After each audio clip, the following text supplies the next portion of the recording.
Hello everyone, welcome to today's session. With so few days remaining for CLAT, today I thought let us talk about CLAT last minute tips.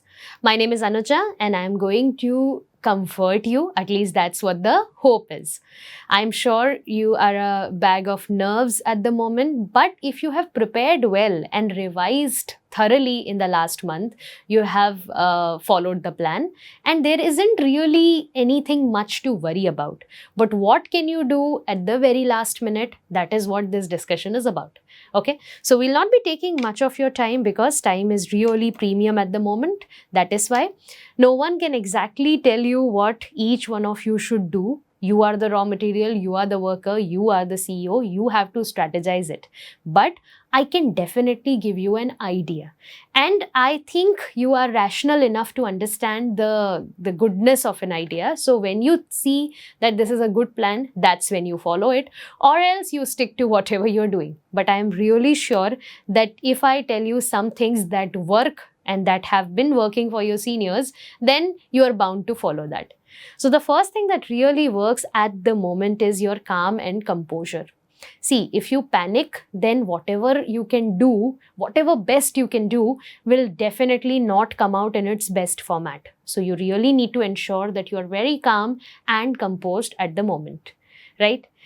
I'm sure you have taken multiple mocks to devise a strategy till now. And now is the time to stick to that tried and tested strategy and not think of any experiments at the last moment. Having said that, I must add that if the exam is not as per your expectations, then please be prepared to think at the moment and then do whatever is best for you there at that time. Okay, but stick to your tried and tested strategy for as long as the paper is as per your expectations. It's all about time management at the end. It's not a test of your knowledge, it's a test of your skills. So ensure that you manage your time per section time allotment. You manage it really well.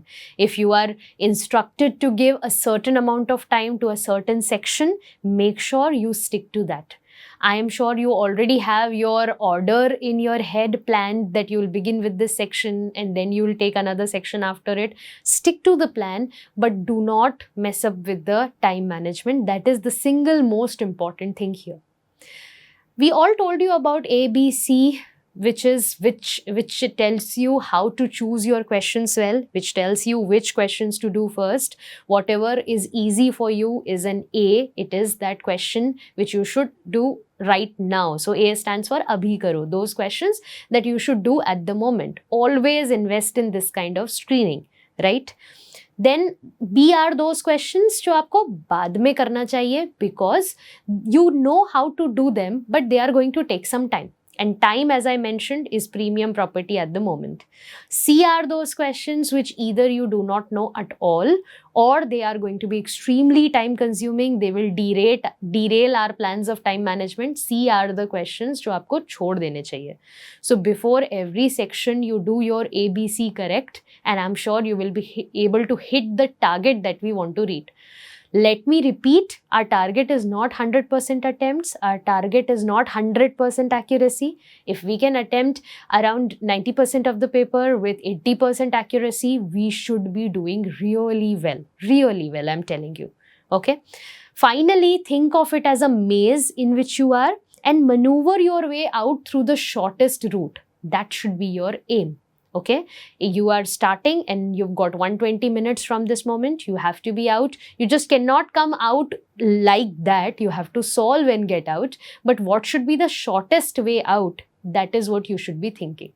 Now, it doesn't matter if you solve more questions in one section, less questions in another section because there is no sectional cutoff. But of course, you'll have to do a minimum number of questions per section so that you can get that score. If this is your problem, that there is so much to do and I'm losing motivation at the last leg, then remember this is something that I firmly believe in, that motivation is a myth. We do things either because we love it or we don't do it because we don't have an option left. Now, for those of you who love doing this, I don't think motivation is actually a problem. Maybe you're tired, so get some sleep, get some good food, talk to people who care about you because this kind of mental stability is very important before cracking clearing any competitive exam.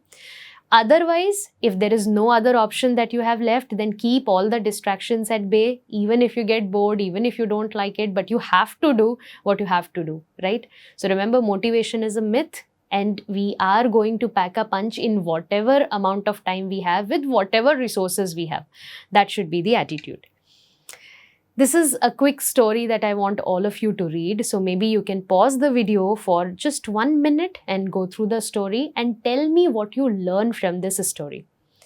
It's a very famous one.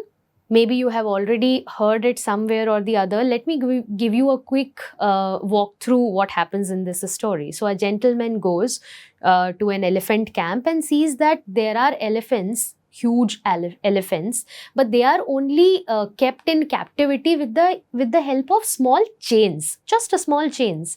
And that's why he starts wondering, why would the elephants succumb to a small chain? Why are they not putting all their effort and strength to break the chain? Because they could obviously do it. But then he realizes it's the conditioning that they were subjected to since their childhood that makes them believe that they cannot break the chain. See, that small chain was enough when the elephants were younger, but now they are much older, much more capable, much more stronger, but still they feel that small chain can stop them, can contain them. So you really need to remember that it's all in your head. If you think that this is a block for me, then it really becomes a mental block. Do not be like that elephant. Don't think of any section as a mental block. Please ensure that there is no chain which is holding you back, because you are strong enough to crack this. We are going to do this together. Okay, so what did you learn from the story? You learned that no baggage, no conditioning, no past experience should govern what you're going to do on the D-Day. D-Day should be a fresh start. That is the biggest takeaway of this discussion. And if you ask me what I should be doing on the very last day, of course, I'll be taking tests, I'll be revising, but all that till 1st of December is still fine. But on the very last day, anything but CLAT. Don't think about anything related to CLAT. Anything but CLAT is fine. So you do something relaxing, you take good sleep, don't be in a panicky state. You have done everything that you could have done, and now is your job to relax and just perform well on 3rd of December. When you come back, I'll be seeing you here itself for the paper analysis. So we'll be doing that together. Till then, you have all my best wishes. Godspeed. Do really well. See you next time.